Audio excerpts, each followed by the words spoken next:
Ali, seorang sahabat Nabiullah yang termasuk Khulafaur Rasyidin, bersedia menjadi budaknya. Allahu Allahu Allahu Allahu.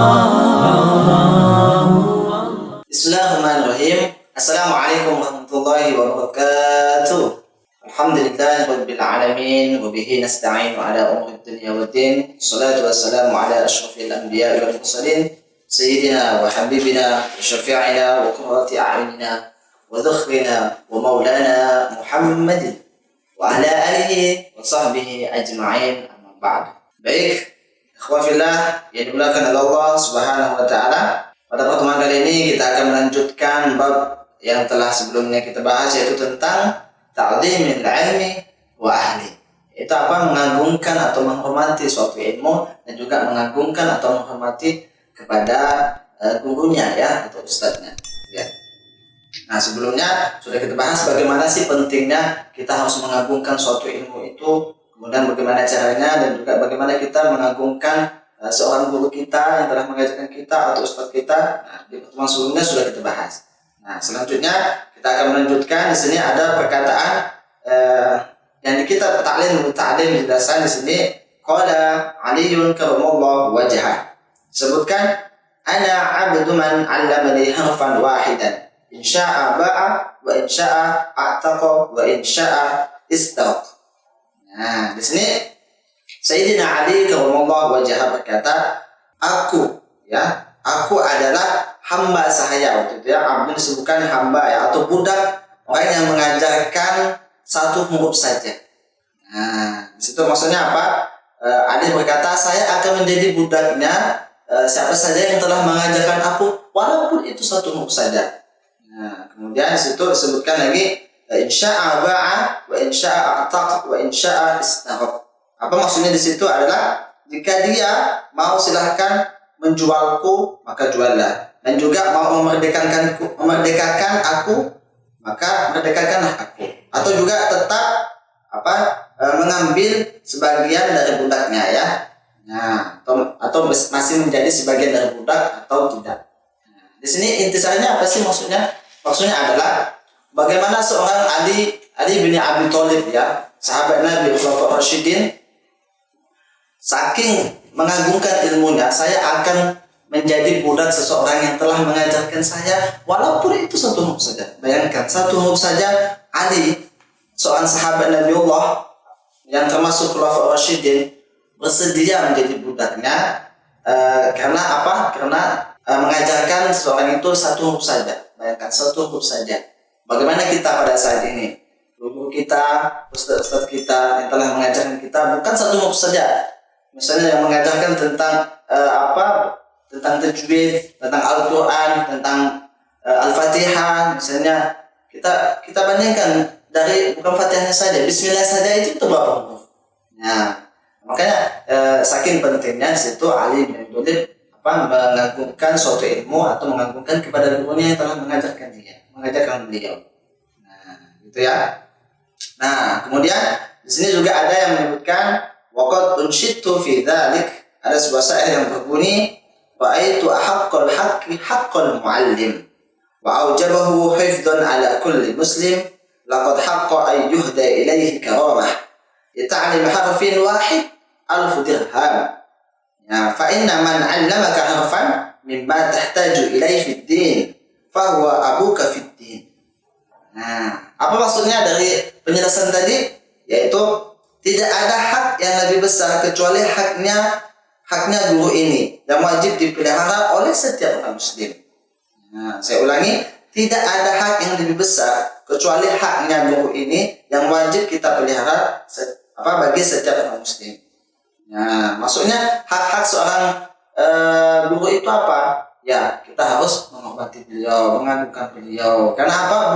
Bukan dari segi fisiknya, bukan dari segi manusianya, tapi dari segi apa yang didapati, apa yang dipunyai oleh beliau, dari segi ilmunya. Apalagi itu guru kita misalnya dari keturunan Rasulullah SAW, dari segi misalnya Al-Habib, gitu, ya. Maka kita harus juga mengagungkan, bukan hanya mengagungkan ilmunya, tapi mengagungkan nasab beliau Rasulullah SAW. Itu yang paling penting. Kemudian di sini juga disebutkan, sungguh Sungguh pantas bila seorang guru mengajar, ya, walaupun satu huruf diberikan hadiah 1000 dirham sebagai tanda hormat baginya. Nah, di situ ya disebutkan syair itu karena saking mulianya guru itu ya. Nah, sebab di sini yang paling penting yang digarisbawahi adalah fa inna man 'allamaka harfan mimma tahtaju ilaihi fid din fa huwa abuka fid din. Nah, maksudnya adalah sebab guru yang mengajarkanmu satu huruf yang kamu butuhkan dalam agama, satu huruf yang kamu butuhkan dalam agama, maka dia ibaratkan itu adalah abuka fiddin. Seakan-akan itu bapakmu dalam dari segi agama, bapakmu dalam hal agama, gitu ya. Kalau bapak kita dari segi orang tua ya pasti, ya. Abi kita, ayah kita, bapak kita dan juga umi kita juga termasuk apa di dalam Islam al-ummum al-rasatul ula, ya. Lebih-lebih ibu adalah merupakan sekolah yang paling terbaik, yang paling utama, yang paling pertama yang kita harus hormati, ya, gitu ya. Di sini disebutkan apa? Ibaratkannya seakan-akan itu adalah menjadi bapakmu dalam hal agama. Makanya kita harus hormat, nah, gitu ya. Maka disebutkan di kajian lain, orang yang harus kita hormati setelah orang tua kita itu siapa sih?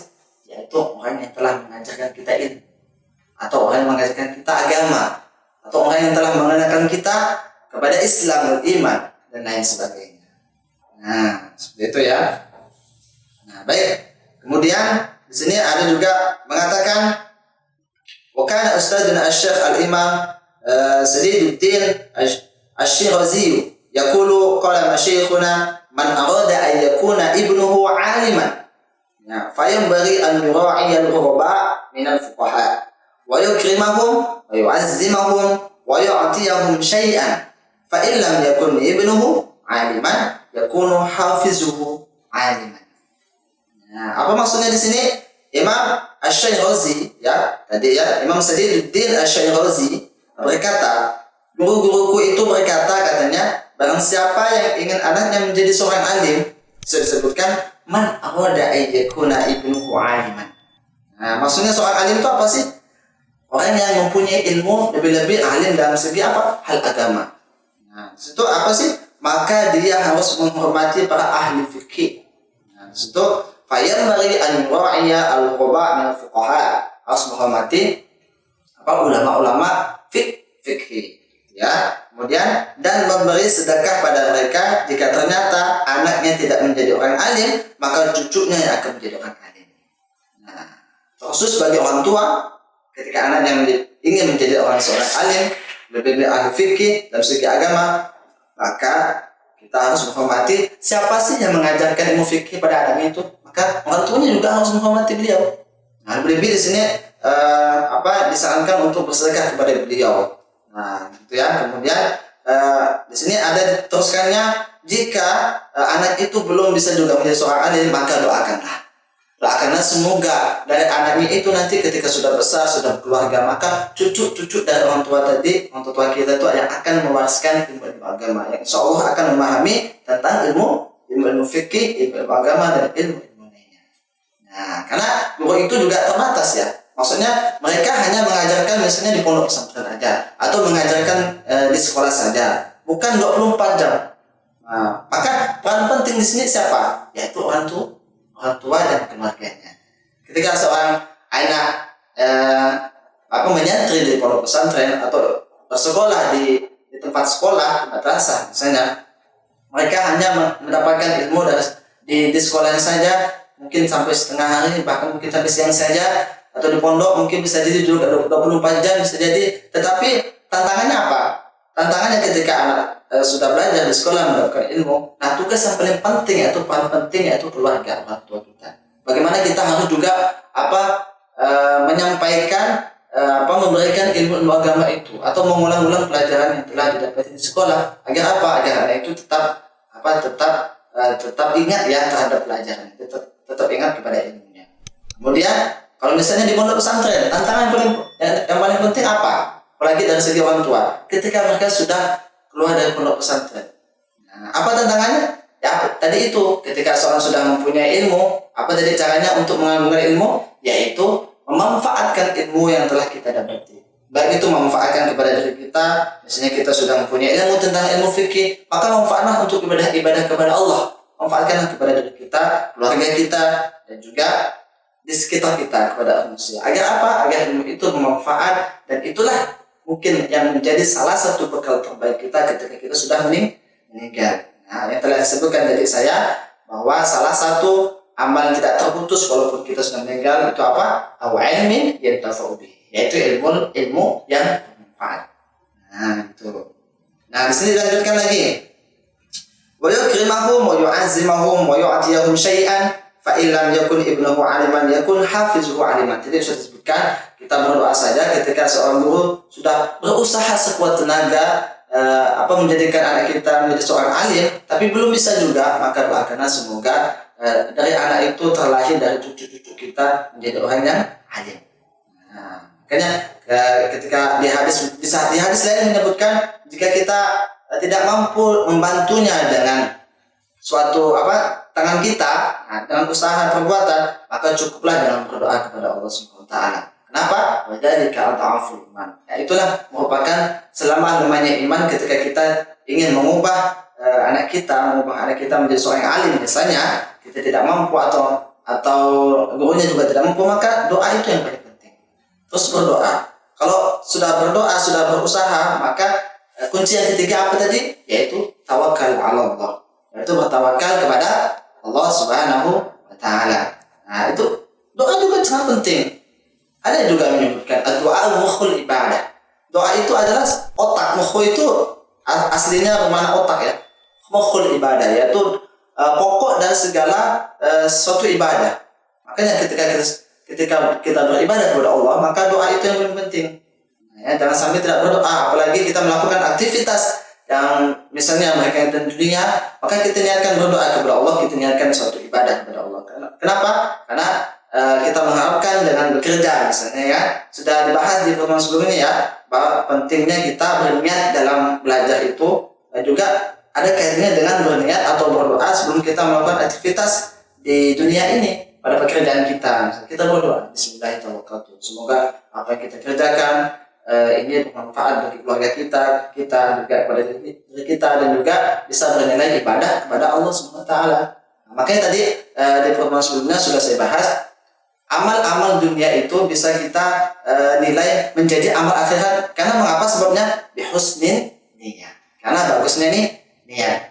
Nah, tapi amal-amal akhirat itu bisa berubah menjadi amal dunia, sia-sia saja yang kita lakukan. Karena mengapa? Sebabnya bisu'in niyah, karena buruknya niat. Nah, contohnya banyak sekali ya kita temui ya. Lebih gampangnya itu adalah yang paling kita gampang sekali, yaitu sholat dan sedekah. Nah, kita masih belum bukan kita ya, saya termasuk juga ya, belum bisa bersih 100% ikhlas ketika sholat, ketika bersedekah. Pasti ada rasa ingin dipandang oleh orang lain, ingin didengar oleh orang lain, sum'ah, riya dan lain sebagainya. Nah, itu pasti ada dalam hati kita. Nah, tapi jangan dibiarkan, kita lawan itu dengan dengan terus mengingat kepada Allah gitu ya, agar perbuatan kita itu tidak sia-sia. Jadi setiap kita lakukan, baik itu yang berhubungan dengan dunia, apalagi akhirat, itu akan menjadi nilai ibadah kepada Allah atau nilai pahala di sisi Allah Subhanahu wa taala.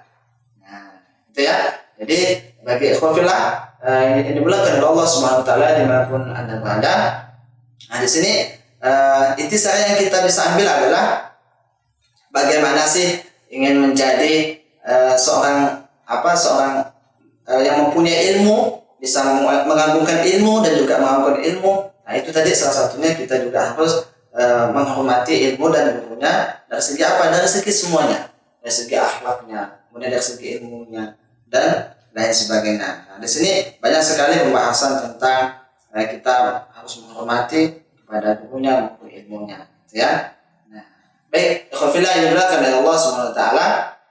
Demikian lanjutan dari tentang bab tadi, ta'zimul ilmi wa ahli, yaitu mengagungkan ilmu dan gurunya.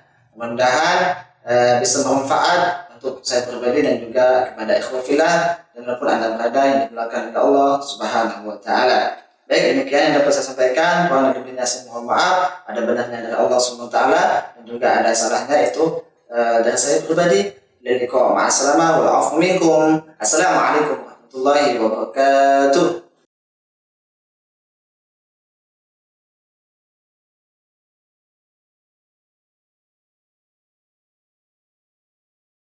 Allah